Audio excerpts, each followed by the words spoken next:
জীবন ও অর্থনীতির কঠিন সংকট থেকে বেরিয়ে আসতে ৫,০৬৮ কোটি টাকার বাজেট ঘোষণা। সামাজিক সুরক্ষার আওতায় প্রায় ১১ লাখ মানুষ। কোভিড-১৯ প্রভাবে অর্থনীতির বিভিন্ন খাতে যে ক্ষয়ক্ষতি হয়েছে তা পুনরুদ্ধারের কৌশল বিবেচনায় নিয়ে মূলত ২০২০-২১ অর্থবর্ষের বাজেট প্রস্তুত করা হয়েছে। করমুক্ত আয়সীমা ৩ লাখ টাকা, থাকছে কালো টাকা সাদা করার সুযোগ। অপ্রদর্শিত আয়ের ব্যাপারে সরকার যে যুগান্তকারী সিদ্ধান্ত নিয়েছে এর জন্য আমি তাদেরকে সাধুবাদ জানাই। কর অবকাঠামোর যে নানা ধরনের সমস্যা আছে, দুর্নীতি ক্ষেত্রে যে সমস্যাগুলো আছে এবং যে প্রাতিষ্ঠানিক দুর্বলতাগুলো আছে সেগুলোকে যদি কাটিয়ে ওঠা যায়। দেখছিলেন প্রধান শিরোনাম। সন্ধ্যার সময় সঙ্গে আছি আমি গোলাম রাব্বি। এবার অন্যান্য শীর্ষ সংবাদ। করোনা মোকাবেলায় ১০,০০০ কোটি টাকা থোক বরাদ্দ।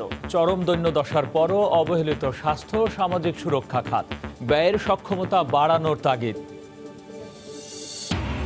কৃষি ও দেশীয় শিল্প সুরক্ষায় শুল্ক ও ভ্যাট ছাড়ের প্রস্তাব। কমছে স্বর্ণ স্বাস্থ্য সুরক্ষা সামগ্রীর দাম। খরচ বাড়বে অনলাইন কেনাকাটা, ফোন আলাপ ও ইন্টারনেট ব্যবহারে।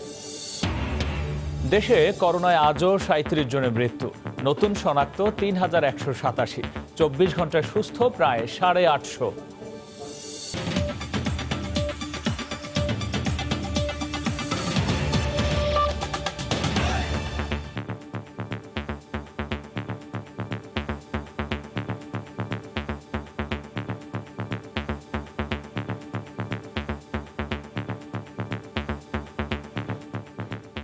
করোনা মহামারীতে ঘটে যাওয়া মানবিক ও আর্থিক বিপর্যয় মোকাবেলা করাকেই ২০২০-২১ অর্থ বছরের বাজেটের মূল দর্শন ঠিক করেছে সরকার। সে লক্ষ্যেই এবার ৫,৬৮,০০০ কোটি টাকার বাজেট ঘোষণা করা হয়েছে। অর্জনের সংখ্যা থাকলেও রাজস্ব লক্ষ্যমাত্রা ধরা হয়েছে ৩,৭৮,০০০ কোটি টাকা, ঘাটতি ১,৯০,০০০ কোটি টাকা। তবে এবার করমুক্ত আয়ের সীমা ৫০,০০০ টাকা বাড়িয়ে নির্ধারণ করা হয়েছে ৩ লাখ টাকা। বিশ্লেষকরা বলছেন, বরাদ্দকৃত অর্থ সফলভাবে খরচ ও প্রকল্প বাস্তবায়নেই চ্যালেঞ্জ। সাজিদ রাজু জানাচ্ছেন বিস্তারিত। হঠাৎ আসা কোভিড-১৯-এ তছনছ দেশের অর্থনীতি। জীবন হারিয়েছে বহু মানুষ, জীবিকা হারানোর শঙ্কায় অনেকে। ঝড় এখনো থামেনি, কোথায় শেষ তাও অজানা। অথচ অনিশ্চয়তার পথযাত্রায় জীবন ও অর্থনীতির সংকটের মধ্যেই আগামী অর্থ বছরের আয় ব্যয়ের হিসেব করতে হচ্ছে সরকারকে। ২০২০-২১ অর্থ বছরের বাজেটের আকার গেলবারের চেয়ে ৬৬,০০০ কোটি টাকা বেড়েছে। রাজস্ব আয়ের লক্ষ্যমাত্রা ঠিক করা হয়েছে ৩,৭৮,০০৩ কোটি টাকা। এর মধ্যে এনবিআরকে দেয়া হয়েছে ৩,৩০,০০০ কোটি টাকা যোগানের দায়িত্ব। জিডিপি প্রবৃদ্ধির লক্ষ্যমাত্রা ধরা হয়েছে ৮.২%। পরিচালন সহ বিভিন্ন খাতে মোট বরাদ্দ রাখা হয়েছে ৩,৬২,৮৫৫ কোটি টাকা এবং বার্ষিক উন্নয়ন কর্মসূচিতে বরাদ্দ রাখা হয়েছে ২,০৫,১৪৫ কোটি টাকা। কোভিডে সবচেয়ে বেহাল দশা স্বাস্থ্য খাতে চলতি অর্থ বছরের প্রস্তাবিত বাজেটের চেয়ে বরাদ্দ কিছুটা বাড়িয়ে করা হয়েছে ২৯,২৪৭ কোটি টাকা। সামাজিক নিরাপত্তা খাতেও উল্লেখযোগ্য বরাদ্দ বাড়েনি, তবে মাথাপিছু আয়ের লক্ষ্যমাত্রা ধরা হয়েছে $২,৩২৬।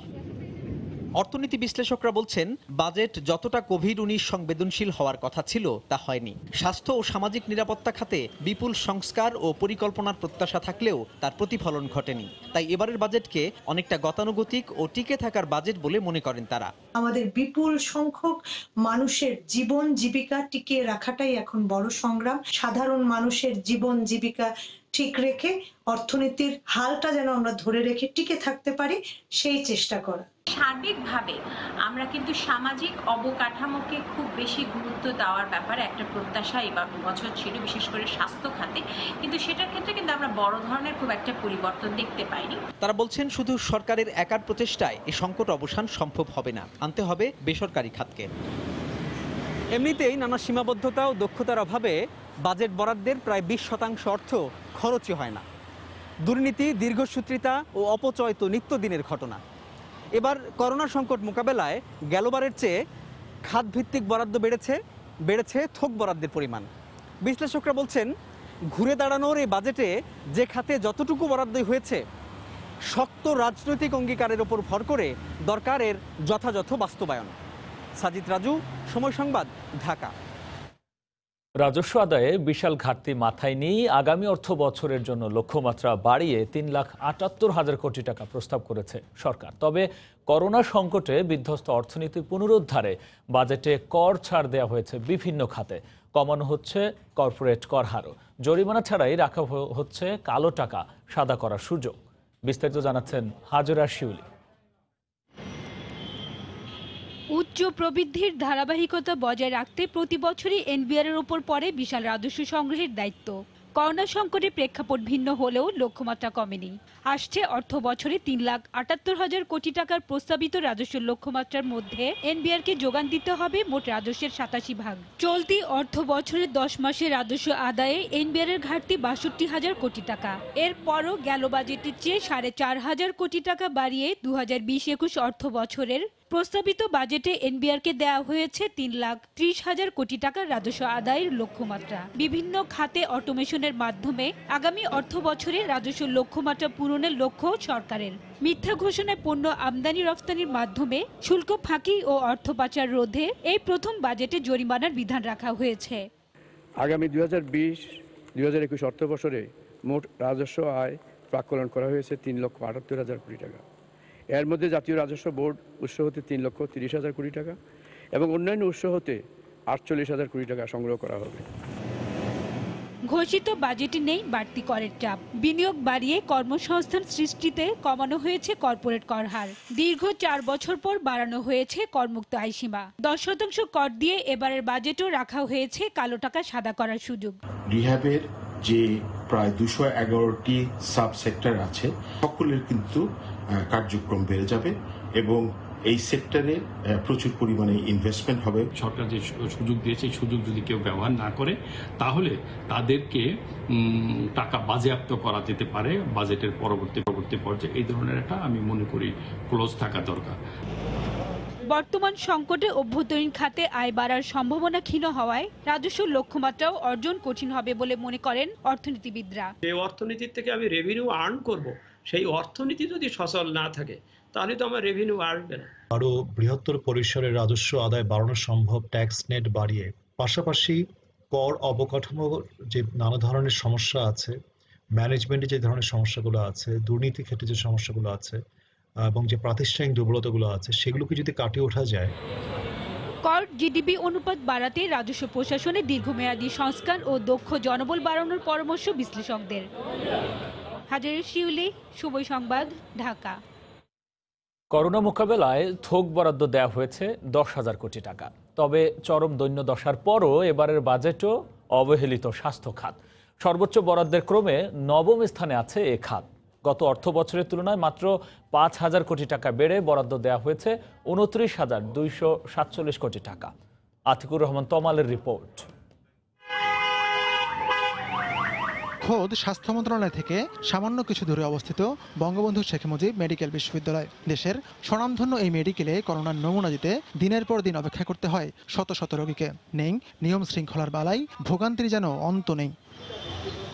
দেশের নামকরা মেডিকেলে যদি হয় এই দশা, তবে বাকি সব সরকারি বেসরকারি হাসপাতাল ও স্বাস্থ্যকেন্দ্রের কি অবস্থা হতে পারে তা কারোরই অজানা নয়। নেই পর্যাপ্ত কিট, নমুনা পরীক্ষায় ধীর গতি, নেই পর্যাপ্ত চিকিৎসক, নার্স, স্বাস্থ্যকর্মী কিংবা আইসিইউ সুবিধা। সর্বত্রই শুধু নিদারুণ নেই আর নেই এর হাহাকার।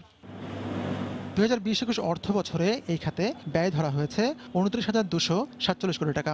2019-20 অর্থ বছরের তুলনায় যা 5,500 কোটি টাকা বেশি। তবে এডিপি বা উন্নয়ন খাতে দেওয়া হয়েছে 12,500 কোটি টাকা। করোনা সামলাতে ডাক্তার, নার্স ও টেকনোলজিস্ট মিলে সম্প্রতি নিয়োগ দেওয়া হয়েছে 7,000 নতুন জনবল। কর্মীদের বেতন ভাতা সহ নতুন বাজেটে অনুন্নয়ন ব্যয় খাতে বরাদ্দ 16,747 কোটি টাকা, যা মোট বরাদ্দের অর্ধেকেরও বেশি। জরুরি ভিত্তিতে স্বাস্থ্য খাতে 529 কোটি টাকা বরাদ্দ প্রদান করা হয়েছে। বিশেষজ্ঞরা বলছেন, যা বরাদ্দ হয় তার বড় একটি অংশই আবার খরচ করতে না পারার কারণে ফিরে যায়। বাকিটুকুর মধ্যেও চলে লুটপাটের উৎসব। এই করোনা দুর্যোগের মধ্যে দেখা গেল সুরক্ষা সামগ্রী কিনতেও চলেছে 9-6। কোভিড-19-এর প্রভাবজনিত যে স্বাস্থ্য ঝুঁকি, অনিশ্চয়তা, সেটা মোকাবেলায় যেন এই বাজেট বরাদ্দ কাজে লাগে, সেই দিকে আমাদের মনোযোগ বেশি দেওয়া দরকার। মহামারী মোকাবেলা করার জন্য এবং সার্বজনীন স্বাস্থ্য ব্যবস্থা গড়ে তোলার জন্য প্রয়োজনীয় বরাদ্দটা এবার আসা উচিত ছিল। স্বাস্থ্য খাতে যে বরাদ্দটা, তার আগে স্বাস্থ্য খাতটাকে সংস্কার করে আগামী 10 বছরের একটা প্ল্যান নেন, সংস্কারবিহীন এটা যা আছে এর চেয়ে উন্নত হবে না। যন্ত্রপাতি কেনার দিকে যতটা আগ্রহ দেখা যায়, সেই যন্ত্রপাতি ব্যবহারের মানুষ আছে কিনা তা খোঁজ নেবার আগ্রহ দেখা যায় না। আবার যেখানে গোটা দুনিয়ায় বর্তমানে আইসিইউর জন্য হাহাকার, সেখানে খোদ রাজধানীর শিশু হাসপাতালেই অব্যবহৃত অবস্থায় পড়ে আছে করোনার আইসিইউ শয্যা।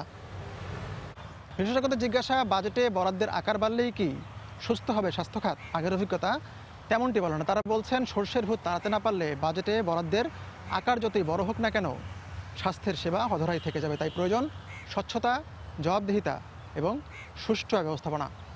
ফাতিকুর রহমান তামাল, সময় সংবাদ, ঢাকা।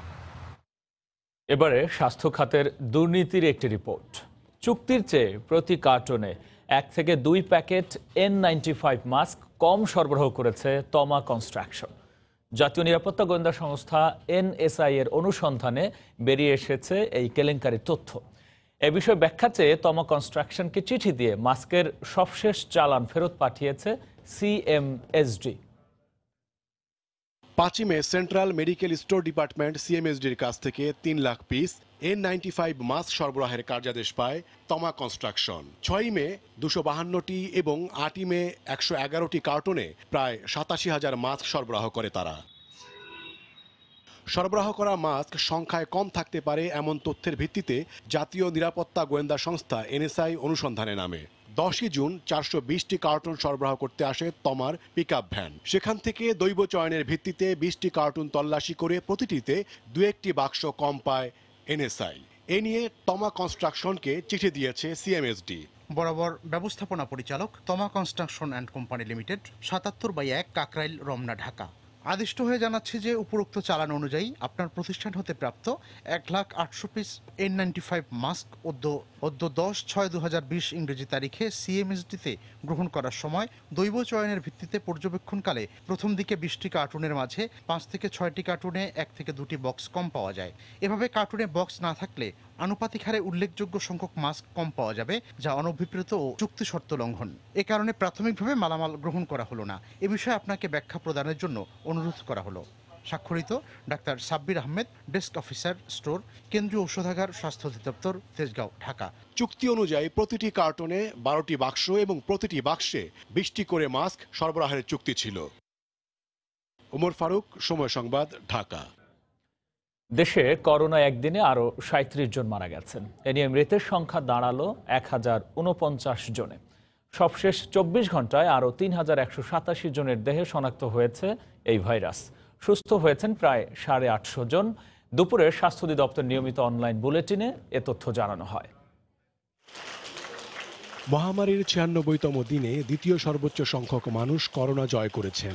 আগের দিনের তুলনায় প্রায় 34 ভাগ বেশি রোগী সুস্থ হয়েছেন, যার সংখ্যা 848 জন। শনাক্ত বিবেচনায় সুস্থতার হার 21.46 ভাগ। তবে মৃত্যু পরিস্থিতি ছিল আগের দিনের মতোই। 24 ঘন্টায় মারা যাওয়া 37 জনের 30 জনই পুরুষ। এ পর্যন্ত মারা গেছেন 1049 জন। শনাক্ত বিবেচনায় মৃতের হার 1.34 ভাগ। গত 24 ঘন্টায় সুস্থ হয়েছেন 848 জন। এ পর্যন্ত সুস্থ হয়েছেন 16,747 জন। শনাক্ত বিবেচনায় সুস্থতার হার 21.46%। 55টি ল্যাবে 15,500-এর বেশি নমুনা পরীক্ষায় 3,187 জনের দেহে করোনা ভাইরাস শনাক্ত হয়েছে। 24 ঘন্টায় 0.9 ভাগ বেড়ে শনাক্তের হার দাঁড়িয়েছে 20.21-এ। অবশ্যই বাসার বাইরে সবাইকেই মাস্ক পরতে হবে। সামাজিক দূরত্ব বজায় রেখে চলি। বারবার সাবান পানি দিয়ে 20 সেকেন্ড ধরে হাত ধুই, কারণ করোনা মোকাবেলার জন্য এই 3টি পদ্ধতি সমানভাবে প্রয়োজনীয় এবং গুরুত্বপূর্ণ। এটা আমরা অভ্যাসে পরিণত করলে কেবলমাত্র প্রতিরোধ করতে পারবো করোনা ভাইরাসকে। বুলেটিনে আবারও স্বাস্থ্যবিধি মানার আহ্বান জানানো হয়। ওমর ফারুক, সময় সংবাদ, ঢাকা। করোনার সবশেষ পরিস্থিতি নিয়ে স্বাস্থ্য অধিদপ্তরের বুলেটিন বিশ্লেষণ করেছেন রিপোর্টার আজহার লিমন। গেল বছরের শেষ দিকে চীনে সর্বপ্রথম করোনা রোগী শনাক্ত হয়। বিশ্ব স্বাস্থ্য সংস্থাগুলোর মতে চীনে মোট করোনা রোগীর সংখ্যা 83,000-এর মতো। এবং বৈশ্বিক সূচকে 215 দেশ ও অঞ্চলের মধ্যে চীনের অবস্থান 18তম। বাংলাদেশে গেল মার্চে সর্বপ্রথম করোনা রোগী শনাক্ত হয়। 3 মাসের মাথায় বাংলাদেশে করোনা রোগীর সংখ্যা ছাড়িয়ে গেছে 78,000। বৈশ্বিক হিসেবে চীনের পরই বাংলাদেশের অবস্থান 19তম। আজকের বিশ্লেষণে তুলে ধরব কোভিড পরিস্থিতির নানা দিক। শুরুতেই গেল 24 ঘন্টার সার্বিক চিত্র। গেল 24 ঘন্টায় মোট পরীক্ষা করা হয়েছে 15,772 জনের নমুনা, যাদের মধ্যে কোভিড পজিটিভ এসেছে 3,187 জনের দেহে। গেল 24 ঘন্টায় মৃত্যুবরণ করেছেন 37 জন এবং মোট মৃতের সংখ্যা দাঁড়ালো 1049 জন। গেল 24 ঘন্টায় সুস্থ হয়েছেন 848 জন। এই পর্যন্ত সুস্থ হলেন 16,747 জন। এবারে যাব গেল 7 দিনের শনাক্তের চিত্রে। আমরা 7 দিনের এই চিত্রে দেখতে পাচ্ছি যে গেল 3 দিন প্রায় একই পরিমাণ রোগী শনাক্ত হয়েছে। এখন পর্যন্ত যারা করোনায় আক্রান্ত হয়েছেন এবং মৃত্যুবরণ করেছেন, আমরা তাদের বয়স বিভাজন করেছি। তাতে দেখতে পেয়েছি বয়সে যারা তরুণ তারা আক্রান্ত হচ্ছে সব থেকে বেশি, আর মৃত্যুবরণ করছে বয়সে প্রবীণেরা। এই ছিল আজকের বিশ্লেষণে। আবার বাজেট প্রসঙ্গ। 2020-21 অর্থ বছরে প্রস্তাবিত বাজেটে কোভিডের হুমকি মোকাবেলায় স্বাস্থ্য সুরক্ষা সামগ্রীর দাম কমানোর প্রস্তাব করা হয়েছে। জনস্বার্থ ও দেশীয় শিল্প সুরক্ষায় বেশ কিছু পণ্যে শুল্ক ও ভ্যাট ছাড়ের প্রস্তাব রাখা হয়েছে। ফলে এসব পণ্যের দাম কমতে পারে, খরচ বাড়বে ফোন আলাপ, ইন্টারনেট ব্যবহার ও অনলাইন কেনাকাটায়, বাড়বে বিলাস সামগ্রী, গাড়ি ও বিদেশি মোটরসাইকেল সহ বেশ কিছু পণ্যের। 2020-2021 অর্থবছরে করোনা ভাইরাসের মহামারীর মধ্যে উপস্থাপন করা হলো 2020-21 অর্থবছরের বাজেট। স্বাস্থ্য ঝুঁকি মোকাবেলায় প্রস্তাবিত বাজেটে আমদানি কর মওকুফ করে কমানো হয়েছে স্বাস্থ্য সুরক্ষা সামগ্রীর দাম। তাই কমবে হ্যান্ড গ্লাভস, মাস্ক, নেবুলাইজার সুরক্ষা সামগ্রীর দাম, কমবে ওষুধ তৈরির দেশীয় কাঁচামালের দাম, ডিটারজেন্ট, হস্তচালিত কৃষি যন্ত্রপাতি, পোল্ট্রি, ডেইরি ও মৎস্যশিল্পে ব্যবহৃত উপকরণ, টায়ার, ইলেকট্রিক্যাল সিগন্যাল যন্ত্রপাতির দাম কমবে। আমদানি শুল্ক কমানোর কারণে এবারের বাজেটে দাম কমবে স্বর্ণের, কমবে আমদানি করা এবং দেশে উৎপাদিত 2 ধরনের চিনির দাম। গার্মেন্টস অ্যাক্সেসরিজের দামও কমবে। হাসপাতালের আইসিইউ, সিসিইউ সহ জরুরি সেবায় ব্যবহৃত যন্ত্রাংশের দাম কমবে। এখন 2010 এবারের বাজেটে বেশ কিছু পণ্যের ওপর শুল্ক বসিয়েছে সরকার। বিশেষ করে করোনায় ক্ষতিগ্রস্ত হয়নি এমন শিল্প থেকে কর আদায়ের লক্ষ্য নেওয়া হয়েছে। সে কারণে অনলাইন কেনাকাটায় ক্রেতাদের গুনতে হবে বাড়তি অর্থ। দাম বাড়বে রং, কম্প্রেসার শিল্পে ব্যবহৃত উপকরণ, আলোকসজ্জা সামগ্রীর। দাম বাড়ার তালিকায় আছে sodium sulphate, iron steel, screw এবং বার্নিশের দাম। এছাড়া আমদানি করা পেঁয়াজের দাম বাড়ানোর প্রস্তাব করা হয়েছে আসছে বাজেটে। বাড়বে সেলফোনে কথা বলার খরচ এবং ইন্টারনেট সেবা। তবে দেশে উৎপাদিত মোবাইল ফোনের দাম কমতে পারে, ফাইবার অপটিকের দাম বাড়বে। টেলিকম খাতে বাড়তি কর আরোপের ফলে ফোনে কথা বলা, SMS আদান প্রদান ও ইন্টারনেট ব্যবহারে গুনতে হবে বাড়তি অর্থ। বাড়বে ধূমপানের খরচ, বাইসাইকেল ও বিদেশি মোটরসাইকেল কিনতেও গুনতে হবে অতিরিক্ত অর্থ। সেই সঙ্গে রিকন্ডিশনড গাড়ি কেনা ও গাড়ির রেজিস্ট্রেশন করতেও বেশি অর্থ পরিশোধ করতে হবে। দেশীয় শিল্পকে সুরক্ষা দিতে আমদানিকৃত প্যাকেটজাত তরল দুধ, গুঁড়ো দুধ ও দুগ্ধজাত পণ্য এবং জুসের দাম বাড়ছে। তবে শিশু খাদ্যের দাম এই আওতার বাইরে থাকবে। ঈশিতা ব্রহ্ম, সময় সংবাদ, ঢাকা। এ পর্যায়ে শীর্ষ সংবাদ জানিয়ে দিচ্ছে আরও একবার। জীবন ও অর্থনীতির কঠিন সংকট থেকে বেরিয়ে আসতে 5,068 কোটি টাকার বাজেট ঘোষণা, করমুক্ত আয়সীমা 3 লাখ টাকা, থাকছে কালো টাকা সাদা করার সুযোগ। করোনা মোকাবেলায় 10,000 কোটি টাকা থোক বরাদ্দ, চরম দৈন্য দশার পরও অবহেলিত স্বাস্থ্য খাত, মাস্কের চুরি ধরল NSI। কৃষি ও দেশীয় শিল্প সুরক্ষায় শুল্ক ও ভ্যাট ছাড়ের প্রস্তাব, কমছে স্বর্ণ ও স্বাস্থ্য সুরক্ষা সামগ্রীর দাম, খরচ বাড়বে অনলাইন কেনাকাটা, ফোন আলাপ ও ইন্টারনেট ব্যবহারে। দেশে করোনায় আজও 37 জনের মৃত্যু, নতুন শনাক্ত 3,187, 24 ঘন্টায় সুস্থ প্রায় 850। এ ছিল সন্ধ্যার সময়। আপনার মোবাইলে সময় সংবাদ দেখতে ও সব খবর পেতে ডাউনলোড করুন সময় অ্যাপ। সঙ্গে থাকুন সময়ের।